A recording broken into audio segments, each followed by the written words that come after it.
Hey everybody, welcome back. This is Joyce at Medusa Was Framed, and also Morrigan a Wing is my woo-woo channel.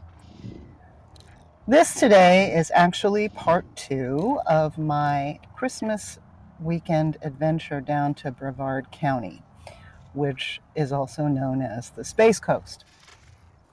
This area is the home to NASA, where I visited friends over Christmas weekend. Now, on Christmas Eve, Sheena and I visited 7 cemeteries. We actually had 9 listed, but we were just worn out after driving from the bottom of the county to the top and then to start making our way back down. She lives near the bottom, though not completely at the bottom. Now, in part 1, I shared Mims LaGrange Church and Cemetery in Mims, followed by the St. Luke's Episcopal Church and Cemetery in Courtney on Merritt Island. The Indianola Pioneer, or Williams Cemetery, rests at the end of Marine Harbor Drive, past the marina on the right, following the unpaved shell road between the Barge Canal and State Road 528, the Beachway Express. Here rest War of 1812, Civil War, both World War, Korea and Vietnam veterans. Cars speed along the Beachline Expressway, State Road 528, not knowing just behind the trees rest 328 marked pioneers. I admit I didn't. I've sped by here as well.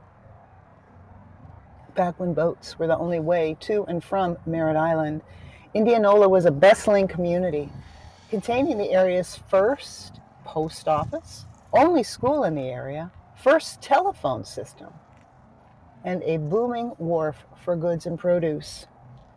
Indian River produce was in high demand all over the nation, and it flowed off Indianola's docks via steam, ship, and rowboat.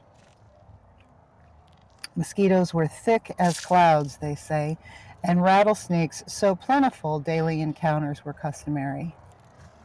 The Indian and Banana Rivers connected Indianola with the rest of the nation.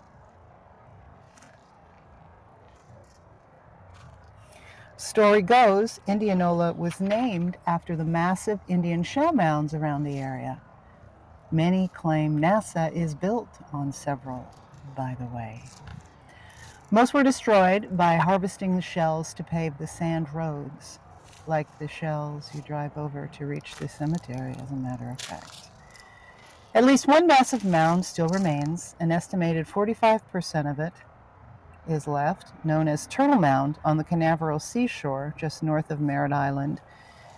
You may wish to check my earlier video of remaining mounds in southern Volusia County, where I visit this Turtle Mound and Green Mound in Port Orange, and another remnant left in Ormond Beach, if this is something that's interesting to you. Mr. and Mrs. Field were the first settlers on the island here, and attributed with naming the place in 1868. On November 4th, 1898, Thomas and Mary Sanders donated land to the community for a cemetery, with stipulation that a board of trustees must be formed to manage and care for the property, also known as Williams Cemetery. The original name was Evergreen Cemetery. Pioneer Cemetery Corporation trustees owns this 4.36 acres between State Road 528 Beachline Expressway and the Barge Canal. The oldest gravesite belongs to John Moss Field, 1809 to 1891. He fought in the Second Seminole War, the one resulting in all the plantations in Florida burning down. And reasonable karma, I would say, given what the U.S. government had done to the indigenous. The masonry wall with the gate was constructed with a bronze plaque dedicated to David and Sally Williams, where that name became associated with it. The first post office in Indianola was established January 22, 1889, and closed May 15, 1926, when the area mail was transferred to Cocoa via the river. Founding families include Cross, Estes, Field, Fortenberry, Hill, Johnson, Norwood, Reed, Sanders, and Smith. History rewards the Fields family settling the area they named Indianola when all that was there were mosquitoes, rattlesnakes, and Indians, as it said. Tales of trials of how these folks endured. Makes you wonder how the indigenous thrived for tens of thousands of years before them, right? Evidence indicates they were known as the Aesa, as named by the Spanish, not the Seminole. The mounds, once dominating lower Volusia County, down the Channel Islands into Brevard and Indian River counties, were built by these physically distinct and sophisticated communities. Eliza Ann Field and her husband Robert Field, with brother Samuel Field, were the first noted pioneers here, moving down from their family land near Macon, Georgia. Side note here, I have a friend who's from Macon. I asked him if he knew about a Field legacy in Macon, and he indicated that indeed the family was very well established there, had long been plantation and landowners. Samuel operated the general store on the banks of the Indian River, which also served as the post office, making him the first postmaster. By the 1890s, Indianola was established, offering much for people in the area, a March picnic, and a notable 4th of July celebration. Visitors from other communities on Merritt Island, as well as Cocoa, boated or trekked to enjoy these festivities, heralded as some of the most sophisticated in the region. This, of course, was in large part due to the sophistication of the Fields coming from generations of land-owning folks from Georgia. Gatherers enjoyed every sport possible, extensive barbecues, picnics, live music, and dances.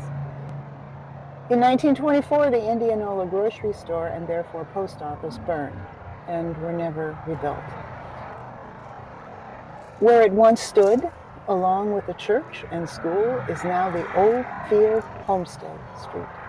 I regret not knowing this when I was down there, as I certainly would have visited.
You loving all the Confederate flags? All the Confederate flags.